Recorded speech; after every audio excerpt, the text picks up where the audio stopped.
Her hands were shaking, blood running down the woman's face. Crowds frozen. No one stepping forward except her. Nia dropped her backpack, knelt beside the injured stranger, and whispered, "You're gonna be okay. I'm right here." She didn't care about the rain soaking her scrubs. She didn't care that her exam, the one she had studied for all year, was starting in 9 minutes. All she cared about was keeping this woman alive. But what Nia didn't know, not yet, was who this woman truly was, or how the next 7 minutes would change the entire direction of her life. Because somewhere above the clouds, a helicopter had already taken off, headed straight toward her neighborhood and toward her. Maya Thompson had always lived a quiet life. She wasn't rich, she wasn't privileged, and she wasn't the kind of student teachers remembered for trophies or shiny certificates pinned on bulletin boards, but she was the student everyone remembered for heart, born in a small apartment on the south side of the city.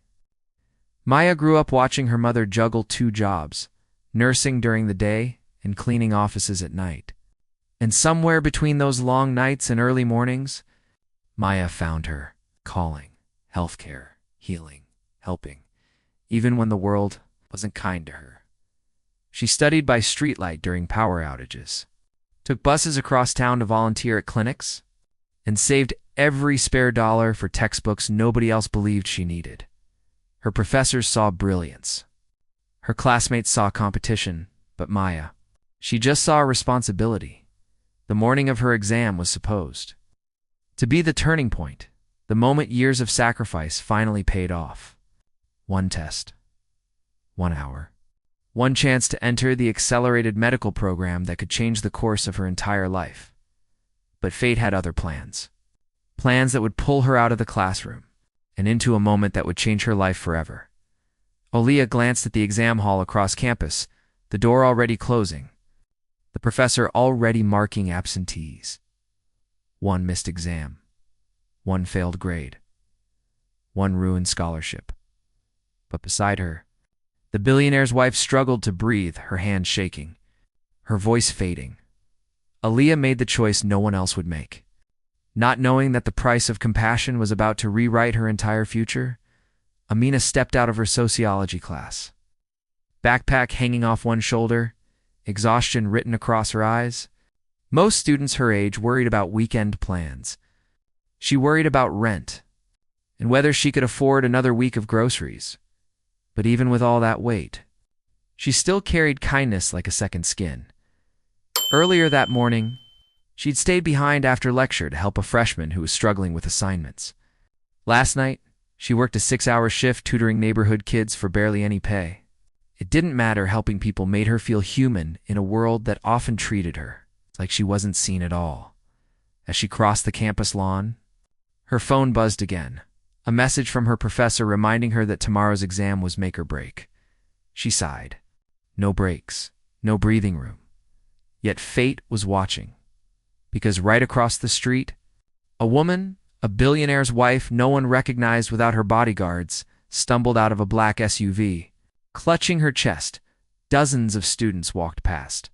Only Amina stopped, and that single choice would change her entire life. The hospital waiting room buzzed with quiet panic, nurses rushing, monitors beeping, and security whispering into radios like something big had just happened.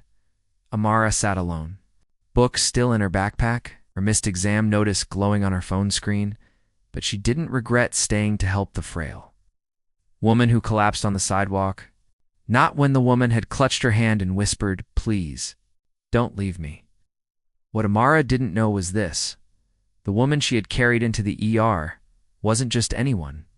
She was Eleanor Sterling, wife of billionaire industrialist Grant Sterling, a man whose decisions could move markets, and whose next decision was already orbiting toward Amara's life like a storm gathering speed. The hospital corridor buzzed with chaos as nurses rushed past. Maya stood alone by the elevator, her backpack still on, exam notes peeking out. She checked her phone, 6 missed calls from her professor. Behind her, unseen, a pair of security officers watched quietly, and one of them whispered, "That's her." The hospital doors burst open, and in swept Victoria Langford, The billionaire's infamous sister, heels striking the floor like accusations, her eyes locked instantly on Amina. You, she snapped, are the reason my brother's entire schedule collapsed today. Amina froze. She hadn't realized that helping a woman in distress had just placed her directly in the path of the family's most dangerous critic.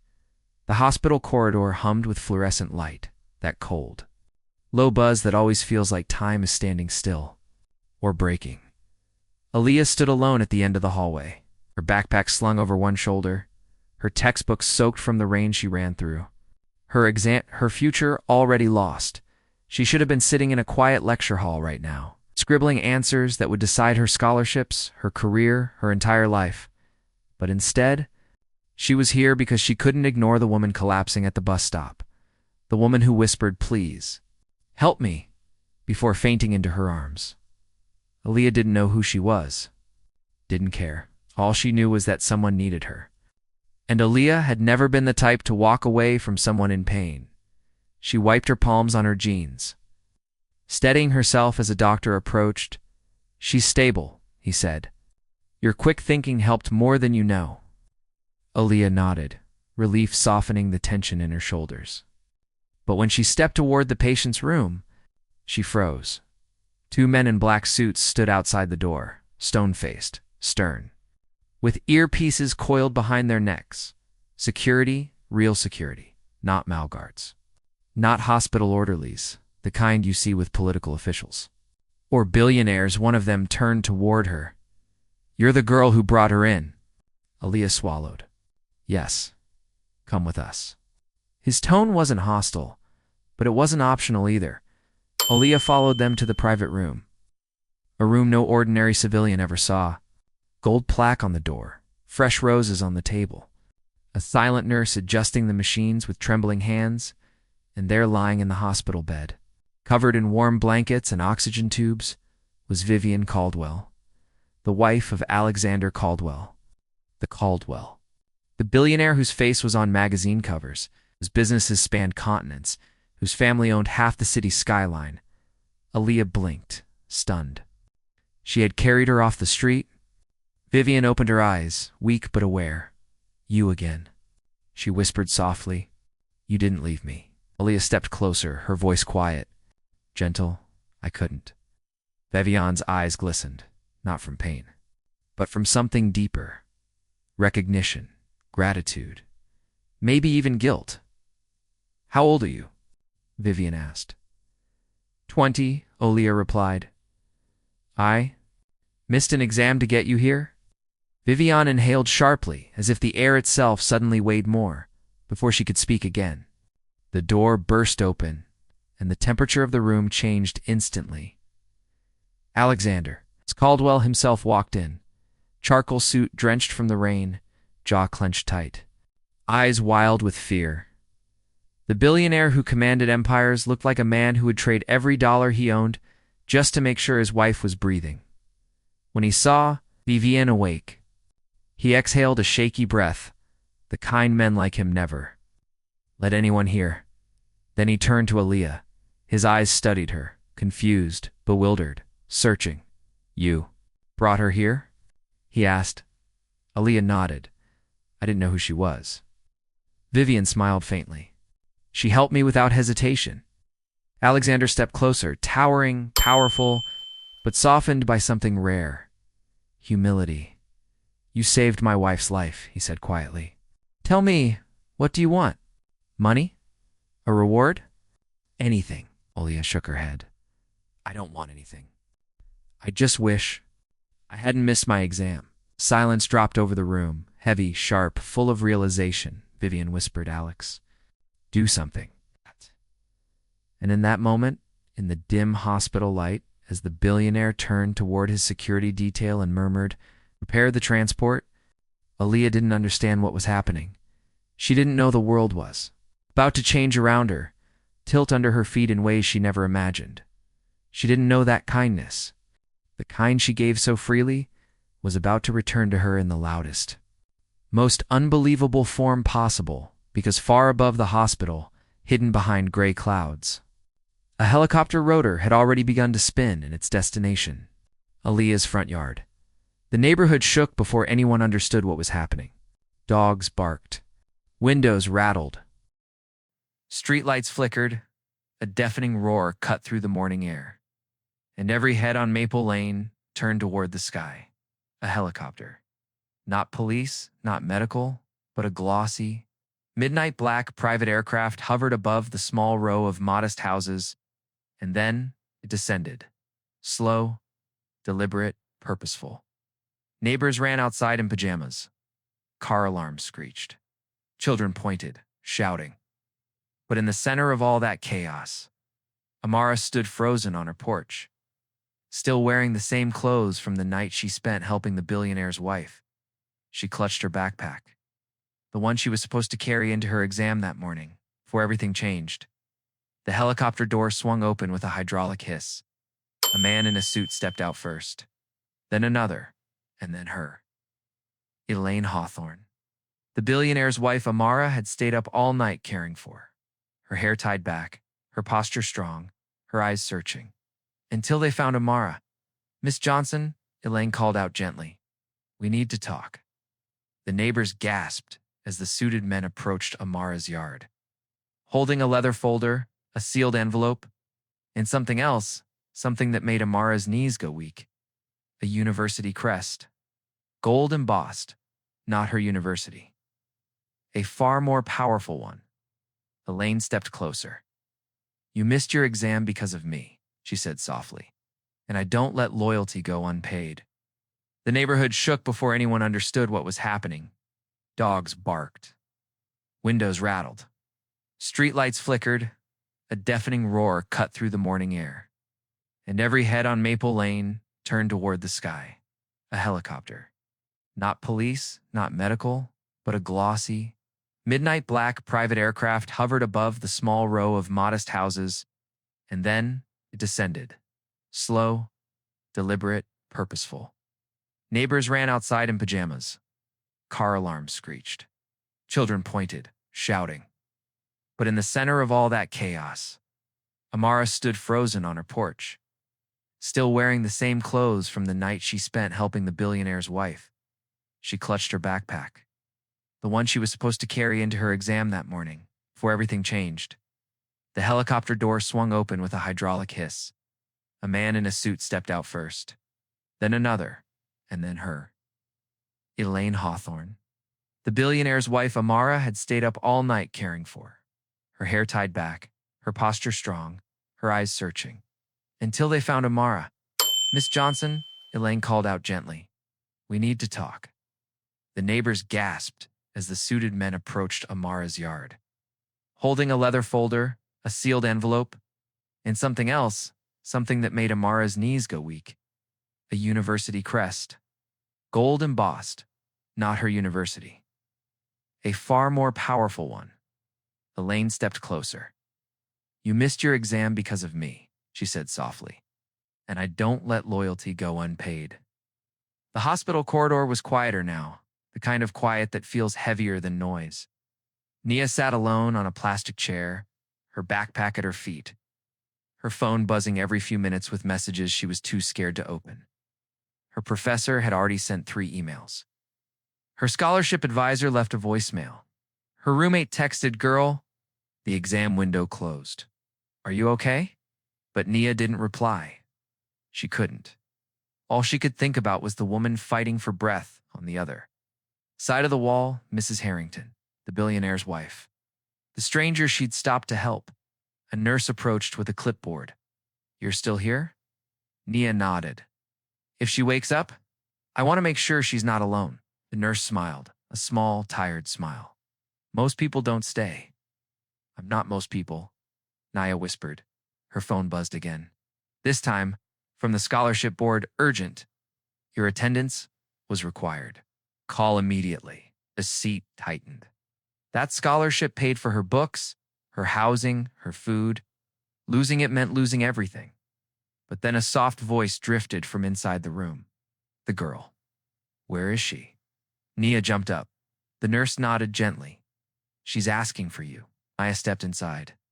Mrs. Harrington lay weak but awake, eyes soft. drifting across the room until they settled on her. You stayed. Her voice cracked, fragile, grateful. Nia swallowed hard. I wasn't going to leave you. Tears slipped down the woman's cheek. No one has stayed for me. In years. Nia sat beside her, holding her hand. You're going to be okay. The doctor said, you just need rest. Mrs. Harrington studied her face, her kindness, the exhaustion in her eyes. You missed something important today, didn't you? Nia froze. It's fine. I made a choice. The older woman squeezed her hand, weak but deliberate. I won't forget that choice. At that moment, the door opened. A tall man in an expensive suit walked in, flanked by 2 security officers. His presence swallowed the room. His voice was deep, controlled, dangerous. Nia Johnson, he asked. Nia straightened, heart pounding. Yes. He stepped closer. Slowly. Like a verdict approaching its subject. My wife tells me you saved her life. That was the moment Nia realized. Her life was no longer going to be ordinary. The hospital hallway felt colder than the winter wind outside. Machines beeped in steady, merciless rhythm, and nurses rushed past with clipboards and urgent whispers. Aisha stood alone near the doorway. Her backpack still slung over one shoulder, the exam. She missed now nothing but a silent ache in the back of her mind. Inside the room, the billionaire's wife, Marianne, lay pale, exhausted. Yet her eyes softened the moment she saw Aisha. You stayed with me, Marianne whispered. You didn't even know my name. Aisha shook her head gently. You needed help. That was enough. But before Marianne could respond, a man stepped into the room, tall, grim, wearing a coat worth more than Aisha's entire neighborhood. Her breath caught. Because this wasn't just any man. This was Jonathan Cross, one of the richest men in the state, and Marianne's husband, and he had come for her. For a long moment, nobody in the dean's office said a word. Nia stood perfectly still, rain-soaked backpack on her shoulder, hands trembling only slightly. Dean Holloway adjusted her glasses, her expression composed but icy. So, she said finally, you admit you skipped an exam to play, nurse or driver, or whatever this is supposed to be. Nia didn't blink. I helped a woman who collapsed alone in the street. I stayed with her through the night. I didn't leave until her husband arrived. I explained all of this already. Professor Mills leaned back in his leather chair, smugness dripping like oil from every word. Intentions don't matter, Ms. Carter. This university has standards. We can't bend rules simply because you feel heroic. Few students watched from the hallway, whispering. Most had heard rumors. Black girl missed exam. Dean furious. Scholarship in danger. Nia clenched her hands. I sent emails. I called your office. I explained. Holloway cut her off sharply. And we replied, procedure must be followed. No proof. No excuse. Proof. That word stung like a slap, because Nia had proof. A text from the billionaire's wife. Her handwritten thank you note. Her private number. But she hadn't wanted to use any of it. It felt wrong, like she was cashing in human decency for academic leverage. And so she stood there. A single student against an entire institution's iron walls. That's enough. Professor Mills said with theatrical finality. My recommendation remains. Suspend her scholarship for 1 academic term. Actions have consequences. And his throat tightened. She needed that scholarship. It wasn't just money. It was her future, her mother's hope. The reason she spent nights studying under flickering streetlights. Dean Holloway nodded. Slowly, we'll finalize the decision tomorrow. Morning, her voice echoed. With the same cold certainty Nia had heard years earlier from doctors when her father's diagnosis came too. Late, the decision was made. She knew it. But something else was happening outside. A faint vibration trembled through the floorboards. Then louder. A deep mechanical thrum. Students near the window gasped. What is that? One whispered, another ran to the glass. Oh my God. Is that a helicopter? The thunderous blades grew louder. So loud the blinds rattled, and paper files fluttered off desks. Holloway frowned. Who on earth? The entire office shook as wind blasted against the building, and then shadows swept across the courtyard. The helicopter descended. Sleek, silver, unmistakably expensive. The college security guard sprinted across the lawn. Shouting into his radio, students poured out of classrooms, phones raised. Filming, a door slid open, and a man stepped out tall. Sharp-jawed, wearing a charcoal suit tailored to impossible precision, Nia's breath caught. She recognized him instantly. Alexander Hale, billionaire investor. CEO of Hale Global Holdings. The man who had held his wife in his arms while Nia pressed warm towels to her forehead and whispered, "Stay with me. Help is coming." Dean Holloway's face drained of color. The billionaire's security detail surrounded him as he walked directly toward the administration building, straight toward Nia Carter. And the entire campus watched as the girl they tried to punish was about to receive visitors from a world far above their own. Night fell heavy over the neighborhood, wrapping every house in long shadows except one. The small brick home where Aisha sat alone at the dining table. Her textbooks open, but her future feelings suddenly closed. Her hands trembled over the exam notification email. Final warning. Failure to attend will result in course dismissal. She swallowed hard. Helping a stranger had cost her everything she'd worked for. Every scholarship, every late-night shift, every dream her mother whispered into her hair when she was little. Her mom placed a gentle hand on her shoulder. "Baby, you did the right thing." Aisha shook her head. "Right doesn't pay for college, Mama. Right doesn't get me into medical school." Her phone buzzed again. Another message from her professor, cold, final, unforgiving. Her mother watched her break silently, the way strong people break quietly, as if apologizing for their tears. Across town, inside a penthouse overlooking the city skyline, another conversation unfolded. The billionaire's wife, Lena Whitmore, sat on her living room couch holding Aisha's tote bag. Inside it, a half-finished notebook, a student ID, a coffee-stained planner full of exam dates, and a photo of Aisha with her mother, smiling, hopeful, unaware of the storm life was preparing. Alina whispered to her husband, "She saved my life, and now she's losing her own future because of it." Her husband didn't look away from the window. "She missed her exam for you," Lena nodded slowly. "Yes, and I intend to make sure she never has to choose between compassion and opportunity again." She picked up her phone, dialed a number with shaking fingers. Her voice, usually soft, turned commanding. "Prepare the helicopter. We're going to see someone now." Back in the small brick house, Aisha closed her laptop. Defeated, then the ground began to tremble. Picture frames rattled. Her mother ran to the door. Aisha stood slowly, confused, afraid, and stepped outside. Wind roared. Dust spiraled. And through the darkness, a helicopter descended from the sky. Its spotlight fixed directly on her. Her life was about to change, but not the way she expected. For the first time since the ordeal began, Alani felt the weight of everything she had lost, the exam she missed, the scholarship committee waiting for her results, the professor who warned her there would be no makeup test. All of it pressed against her chest like a collapsing wall. Mrs. Hawthorne still, breathing weakly but stable, watched her with gentle eyes. "You're thinking you lost your future because of me," she whispered. Alani shook her head quickly. "No, I did what anyone should have done." "Don't lie to me, child," the older woman murmured. "I know how the world treats people who look like you when you ask for understanding." The words hit harder than any lecture, any penalty, any missed credit, because they weren't wrong. Paramedics loaded Mrs. Hawthorne onto the stretcher. Her husband, the billionaire Arthur Hawthorne himself, stood beside them, his face drawn with a fear no amount of wealth could hide. Before they took her into the ambulance, Mrs. Hawthorne grabbed Elaine's hand. "You didn't just help me," she said.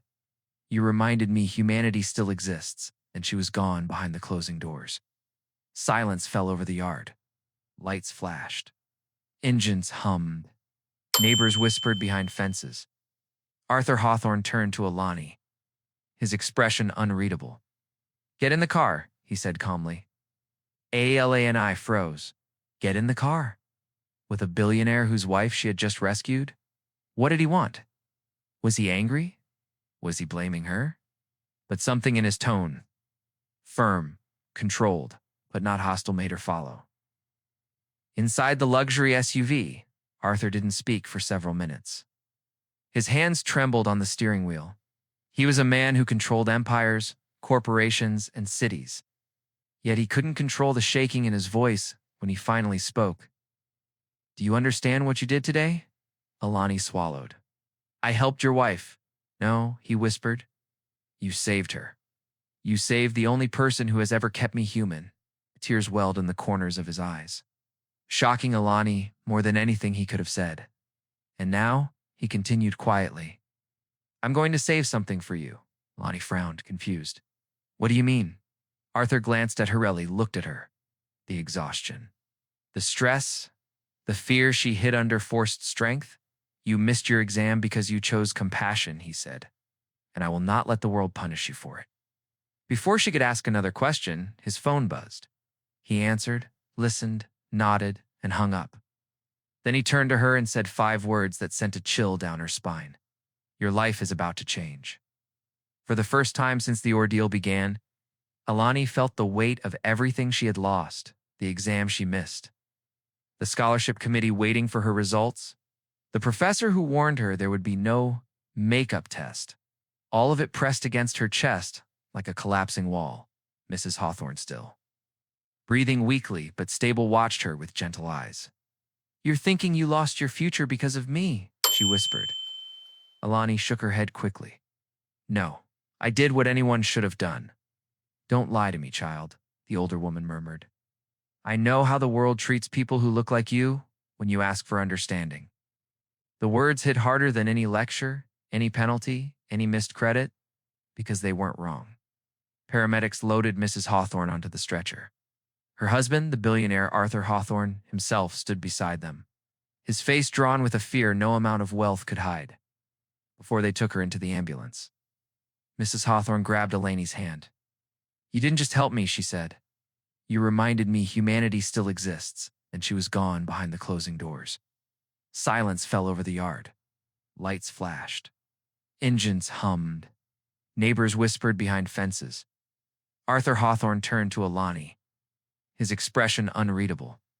"Get in the car," he said calmly. Alani froze. Get in the car?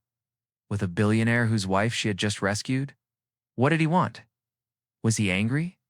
Was he blaming her? But something in his tone, firm, controlled, but not hostile, made her follow. Inside the luxury SUV, Arthur didn't speak for several minutes. His hands trembled on the steering wheel. He was a man who controlled empires, corporations, and cities. Yet he couldn't control the shaking in his voice when he finally spoke. "Do you understand what you did today?" Alani swallowed. "I helped your wife."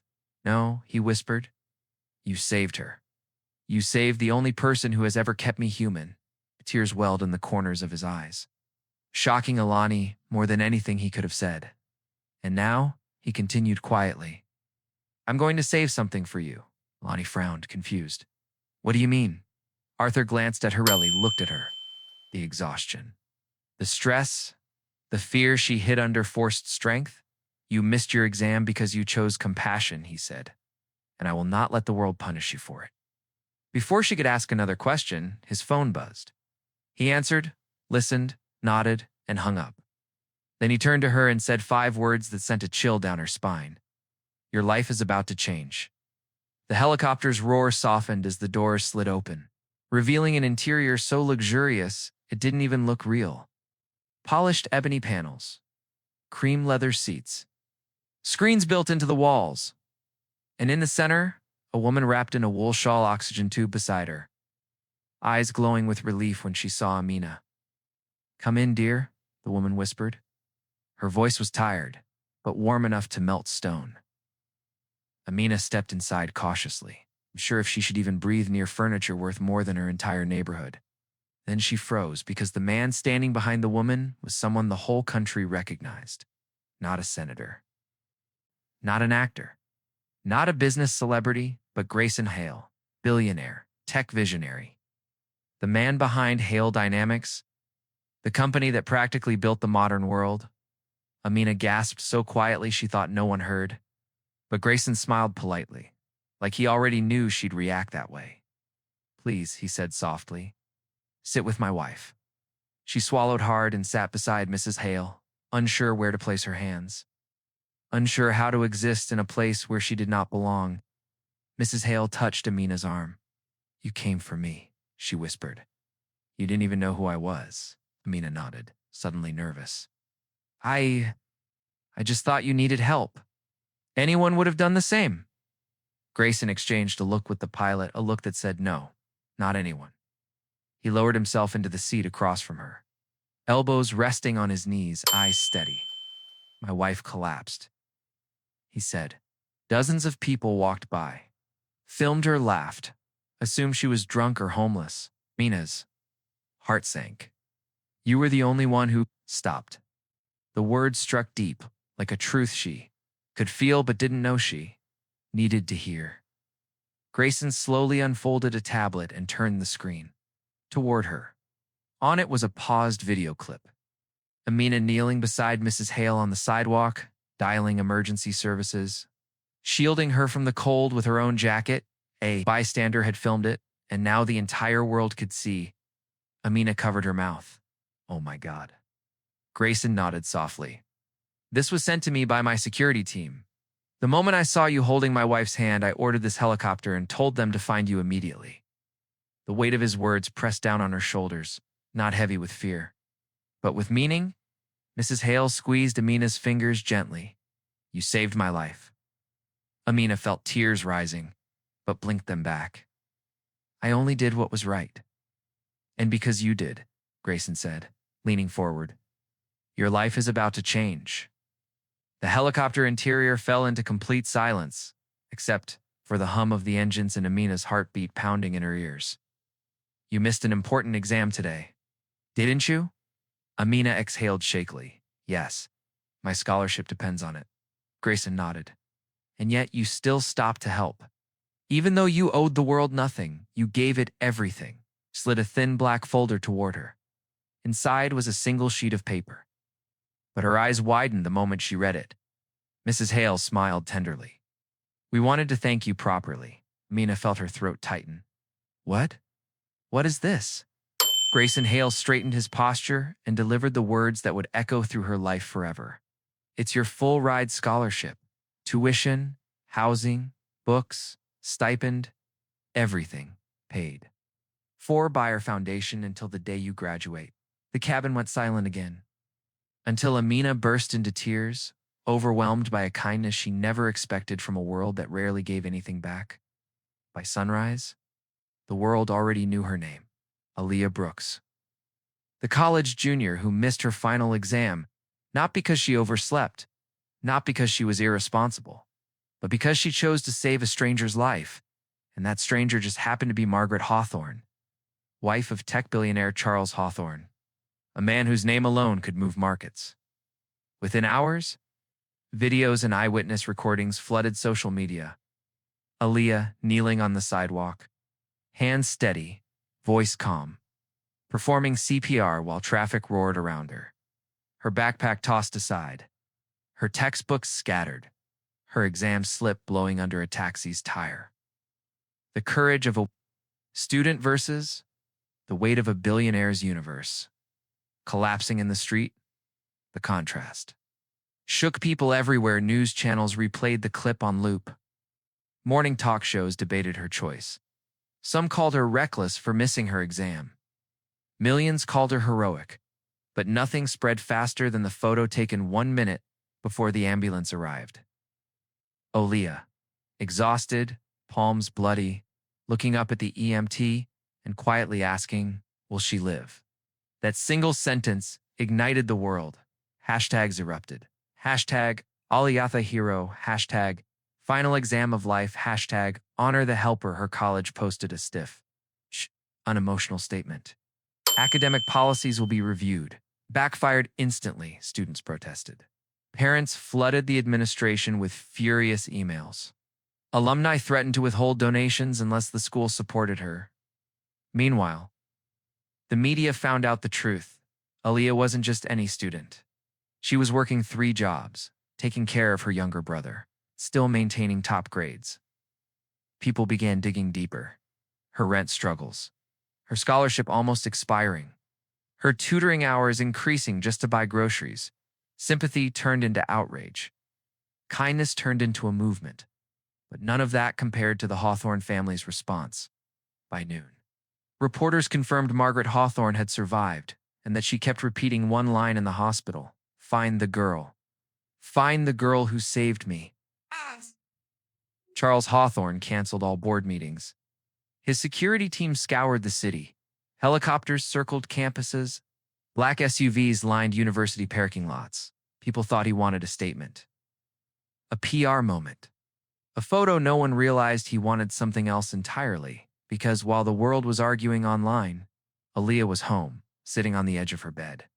Heartbroken that she'd missed the exam she'd prepared months for. She didn't even know she was famous yet. Her phone was buzzing nonstop, but she was too tired, too overwhelmed, too worried to check it. Her brother peeked through the doorway. "Sis, there's a helicopter." Outside, a shadow swept across their small backyard, shaking the windows. Rattling the dishes in the kitchen cabinet, Aaliyah stepped outside, blinking against the wind, her hair whipping against her face. The helicopter door opened, and out stepped Charles Hawthorne with something in his hand that would change every hour, every struggle, every burden of her life forever. The next 48 hours would become a blur of headlines, scandal, and consequences that no one, not even the billionaire's powerful family, had been prepared to face. It all began with a single photo, one that wasn't meant for the internet. A passerby, standing behind the gas station that afternoon, had captured a shot of Ava, tired, stressed black college student sitting on the curb beside a stranded, trembling older woman. Her own exam notes were scattered in the wind behind her. The woman's expensive designer purse lay forgotten at her feet, and her oxygen tank sat half-tipped beside the car. The image didn't show the woman's identity, it only showed Eva's kindness. By evening, the photo had gone viral. Student skips final to save elderly stranger. Girl chooses humanity over grades. The world needs more Avas. But by the next morning, everything exploded because the world discovered who that elderly stranger actually was. Marianne Kingswell, wife of billionaire industrialist Richard Kingswell. A woman with enough influence to shift markets and silence scandals. Yet this time, she didn't want silence. She wanted the world to know the truth, not the one the internet was inventing, but the one her own family had ignored for too long, and she chose Ava to stand beside her when she said it. The PR company collapsed. Fire stair-churched PR team had scrambled to seize control of the narrative, crafting press statements filled with corporate spin. Mrs. Kingswell was merely delayed. She was never in danger. The student did not miss a required exam. Ava read those statements with shaking hands. They were lies. All of them. She had missed the exam. She was in danger, and Ava had saved her life. The public sensed the dishonesty instantly. Influencers mocked the PR statements. Journalists demanded answers. Reporters camped outside the Kingswell estate, searching for the truth. By noon, the hashtag Let Ava Speak had already hit 20 million views, and that was when Marianne did something no one expected. She walked out of her mansion, oxygen tank rolling softly behind her, leaned into the microphones, and said, "Ava saved my life, and my family abandoned me. She deserves better than silence." The world listened. The university was on next of a. University had initially refused her appeal to retake her exam. Their official email, cold and robotic, read, "Personal choices do not meet the criteria for academic exception." But then Marianne's statement went viral. Then the viral photo resurfaced. Then the university president saw camera crew waiting outside his office, and suddenly, an emergency board meeting was called by nightfall. The email arrived. We deeply apologize. Your exam will be rescheduled. Your tuition has been fully waived, and you are now nominated for the University Humanitarian Medal. Ava burst into tears. Carlos, her younger brother, hugged her so hard she nearly fell over. See, he whispered, you always do the right thing, and the right thing found you back. The helicopter was just the beginning, and Ava thought things would calm down, but the Kingswell family's internal drama was only beginning to unravel. Marianne revealed the truth on a primetime interview, that the reason she was on that road alone was because her husband had skipped her medical appointment for a business brunch with investors. She had driven herself from her hospital bed because no one else bothered. The world erupted in outrage. Richard tried to salvage his image. He attempted to buy sympathy. He even scheduled a press conference to apologize, but the internet wasn't buying it. People didn't want billionaire tears. They wanted accountability, and that's when Marianne made her move. She summoned the board of her husband's company, not as a wife, but as majority shareholder. Richard Kingswell was suspended pending investigation.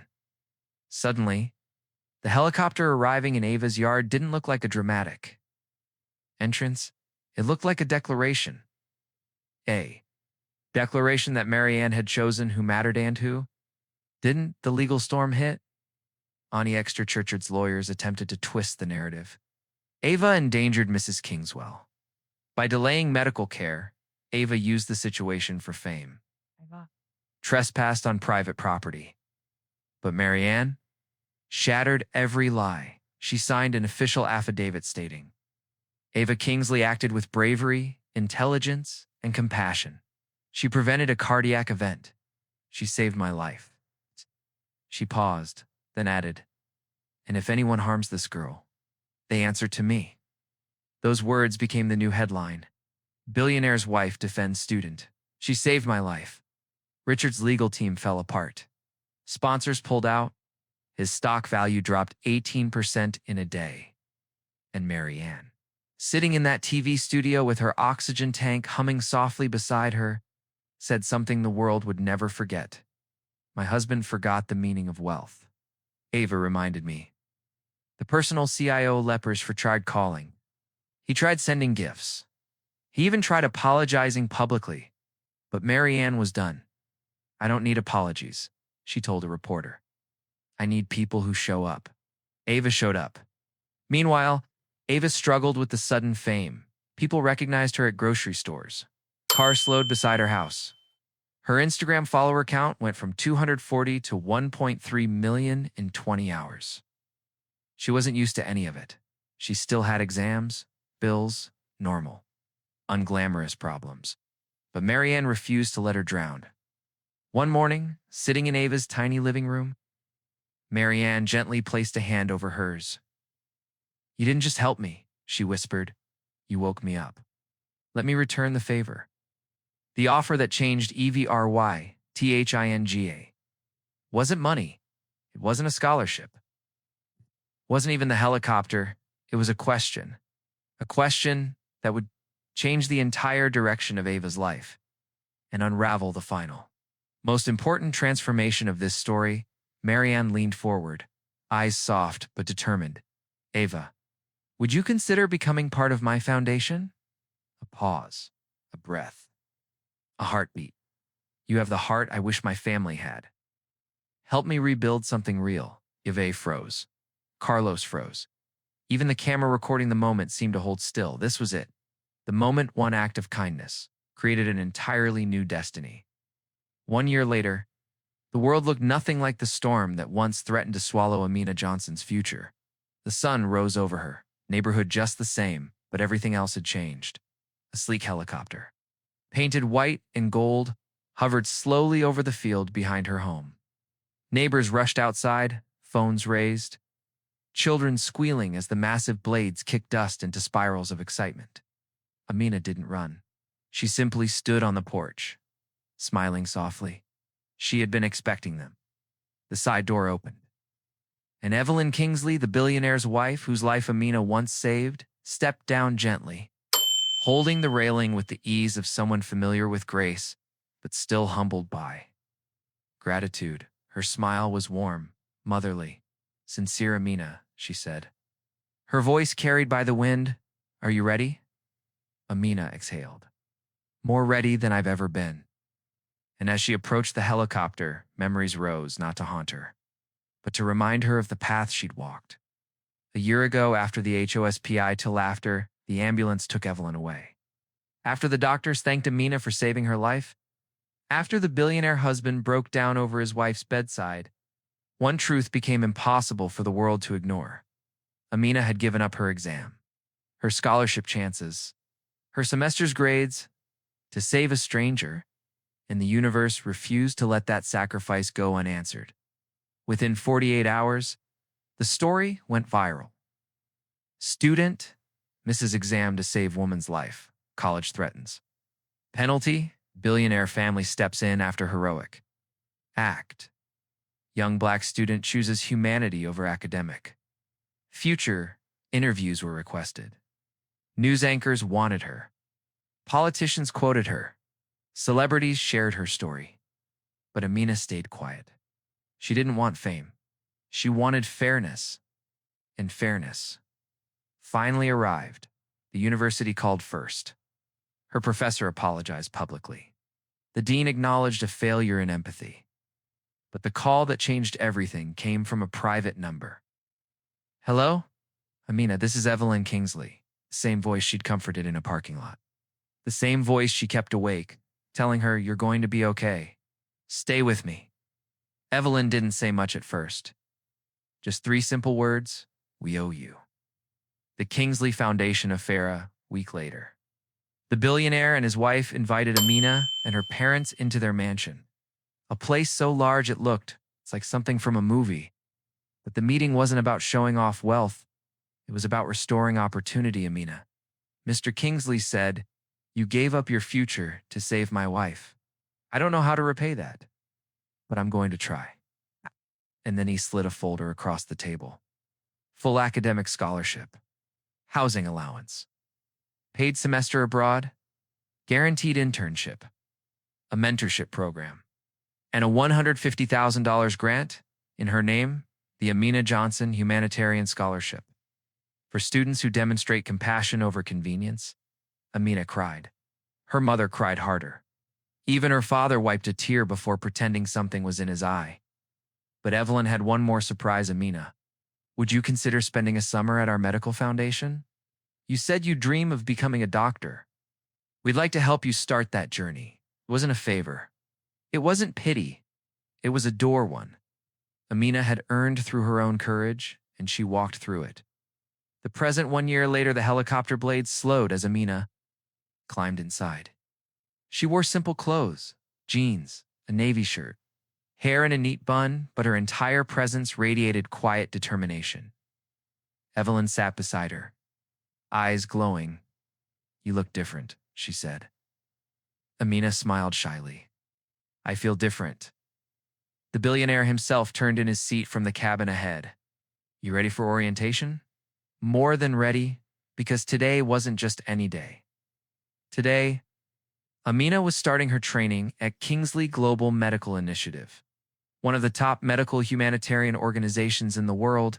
She would shadow surgeons, observe emergency response teams, join global outreach missions, participate in medical research, and next year, they plan to sponsor her full ride to medical school.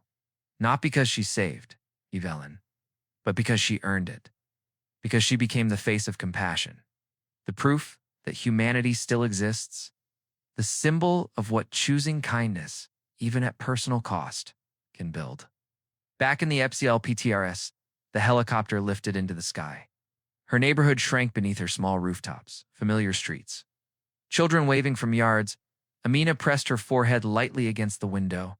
For a moment, she saw herself 1 year ago, running across the parking lot, dropping her backpack, kneeling beside a stranger who couldn't breathe. She didn't know that moment would change everything. She didn't know people would doubt her choices, judge her, belittle her. But she also didn't know. The universe was watching and preparing something far bigger. The legend when they landed at the Foundation's training center. Evelyn took Amina's hand. I need you to understand something, she said. What you did wasn't small. You showed the world what real character looks like. You inspired thousands of students. You reminded all of us, even people with everything, what really matters. Amina didn't know what to say. So she said the only thing that felt true. I just didn't want you to die. Evelyn hugged her tightly. That's exactly why we trust you with everything ahead. Final MOMIN TSA's the scene fades. Amina stands tall in front of the glass doors of the Kingsley Medical Initiative, with sunlight behind her, wind in her hair. A future no longer limited by circumstance, but fueled by compassion. A narrator's voice rises softly. In a world where people rush past one another, one girl stopped. And in that moment, she didn't just save a life. She saved her own future. If this story touched your heart, if you believe kindness still matters, join us. Like, share, subscribe for more stories where ordinary people make extraordinary choices. Because sometimes, the smallest act of humanity creates the biggest miracles.